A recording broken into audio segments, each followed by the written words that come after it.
Welcome back, toy fans, to episode 225 of Reynolds Reviews. On today's episode, we're going to take a look at a monster. Cue the march.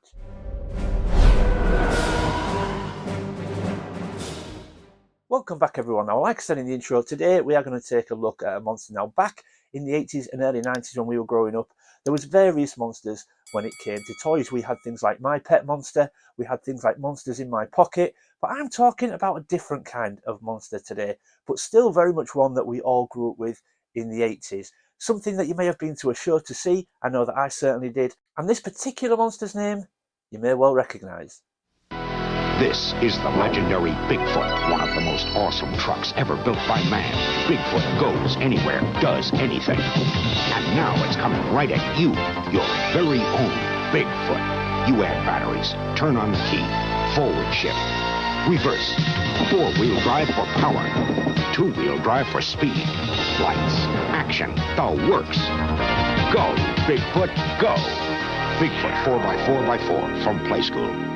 And there we go, folks. So let's start with the box. Now, I've said before on previous videos, a lot of the time, what's just as iconic as these 80s toys that we all know and love is the packaging and the boxes, and this is no different. Look at that for an image on the front of that box. A huge, huge image of Bigfoot. Looks absolutely awesome. We've got the MB Playskool in the top corner, the logo there in the top corner. We've got SST, super-sized trucks. Looks fantastic with the headlights going. The headlights actually work on this, which is great as well. It has took a bit of a whack there, though. That one on the image, but yeah, I can live with that. And then we've got obviously the Bigfoot logo at the bottom, 4x4x4, the ultimate in four-wheel drive trucks. And then we've got an actual real image in that corner of Bigfoot, and it says Bob Chandler's original Bigfoot. So, wow, that is awesome. The colours are still super vibrant on this as well. Like I said, it has got a bit of a whack there, but generally the box has held up fantastic. I absolutely love that image. It's absolutely awesome. So then when we flip it onto its front, you can see we've now got a detailed image of Bigfoot, the toy itself. And it says there, we've got like a key at this side that tells us everything that is going on Bigfoot itself. So it's got indicators for the ignition key, the levers to kick it into 2- and 4-wheel drive, forwards and reverse. We've got super grip tyres, chrome wheels, custom labels. Absolutely wicked cool, man. This looks so good. And then it tells us in the corner this takes 4, I think it's AA batteries there, but yeah, wow, really, really nice. And then we spin it round onto the back. Again, we've got the Bigfoot logo, the MB Playskool super-sized trucks. We've got another image of Bigfoot at this side, and then again, separate images of all features. So we've got the ignition key at the top there. It's showing us the 2 levers for forward and reverse, 2-wheel drive and 4-wheel drive. We've got a picture of the front with the headlights working. They look so good, man. Chrome wheel inners. And then it says a rough, tough 4-wheel drive truck. Realistic engine sounds. I'm not sure about that. I have heard it going before. Styled on Bob Chandler's original giant truck, Bigfoot. So yeah, this is so cool, man. Yeah, so there we go, everybody. That is the box. It absolutely looks wonderful. But we're not here to look at the box. Let's get Bigfoot out and see what we've got.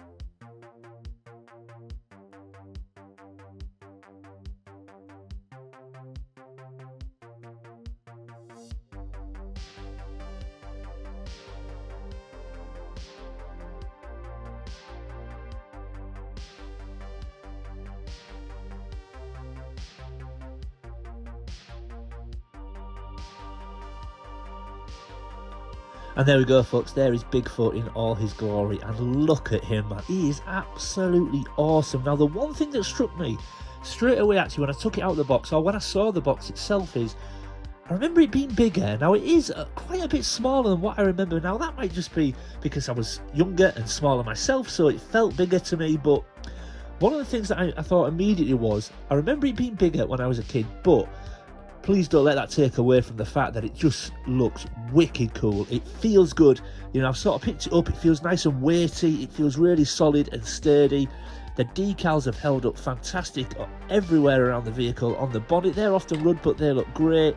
On the windscreen, it's got that sort of reflection of the desert, and we've got Playskool logo at the back there. This thing looks wicked. And one thing I did notice, very much like the Mass Toys, if you look close on the tyres, it's actually got the Bigfoot logo on there, as well as Playskool, who is the brand. Well, it's MB and Playskool, because MB bought out Playskool, I believe, back in the 80s. But this is such a wicked vehicle, and it looks fantastic. So the way you set it going is, it's actually got a keyhole. I remember a little feature of this vehicle was it's got a little keyhole in the top there, and you actually got a key on a key ring with it. Look, how cool is that? So there it is. And what you would do is you would put the key in the keyhole at the top, and that's how you switched it between on and off.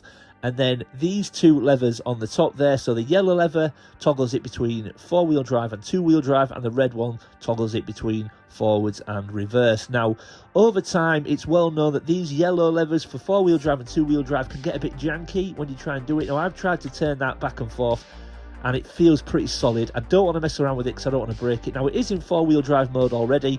Now, who in the right mind has a Bigfoot and wants it in two-wheel drive? So I'm just going to leave it in four-wheel drive, and then the red one at the top switches it between reverse and forward. So yeah, this thing's awesome. And if we just give it a little bit of a spin, look, you can see it's got all the spotlights at the back. It's got little decals on there that shows sort of the engine, or a little bit of the engine, should I say.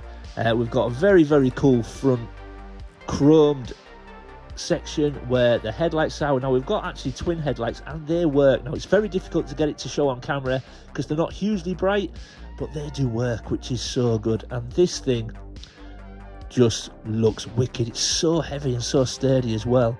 But yeah, so pleased to get this into my collection. But what is the one thing we need to do?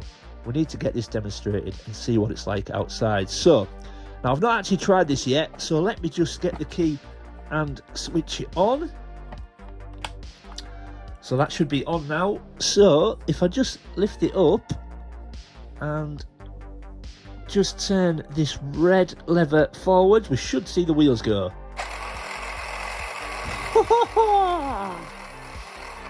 There we go, folks. So it does work. So there's only one thing for it. Let's get it outside and see this baby in action.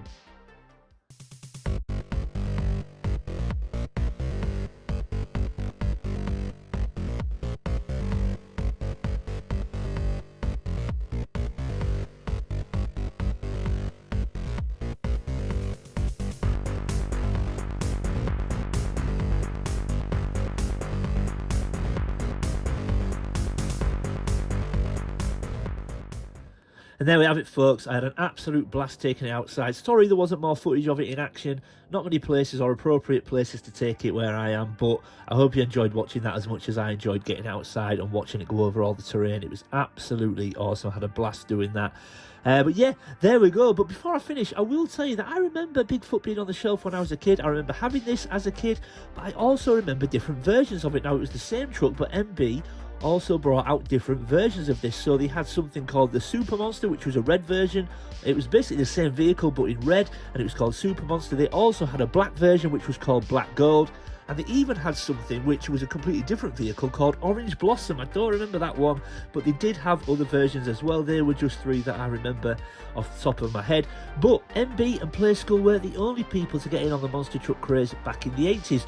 Another vehicle that I also remember having was Galoob's The Animal, and this was wicked cool. It was very much the same as Bigfoot in the fact that it was a monster truck, but whenever it hit uneven terrain or maybe hill climbs, it actually detected that, and it had monster claws or tiger claws that came out of the wheels and then helped it scale up uneven terrain or up hills, and it sort of clawed its way up uneven terrain, and it was wicked cool, man. That was awesome. I remember having that as well. But one thing that I also remember being around in the 80s that I didn't have was, again from Galoob, it was called the Swamper, and in the same vein, it was very similar, that it had claws that came out of the wheels, but it had a really wide wheelbase, and it could go in water. It was amphibious, and the claws came out and acted as like propellers and pushed it along in the water. It was wicked cool, and I never had that. So Galoob's The Animal and the Swamper are definitely two vehicles I'm now looking to add to my collection. But I don't know if you remember those, guys. Jump in the comments and tell me if you remember these on the shelves or not. But I'm so pleased to get Bigfoot in my collection, and like I say, hopefully I will be adding another couple too. So yeah,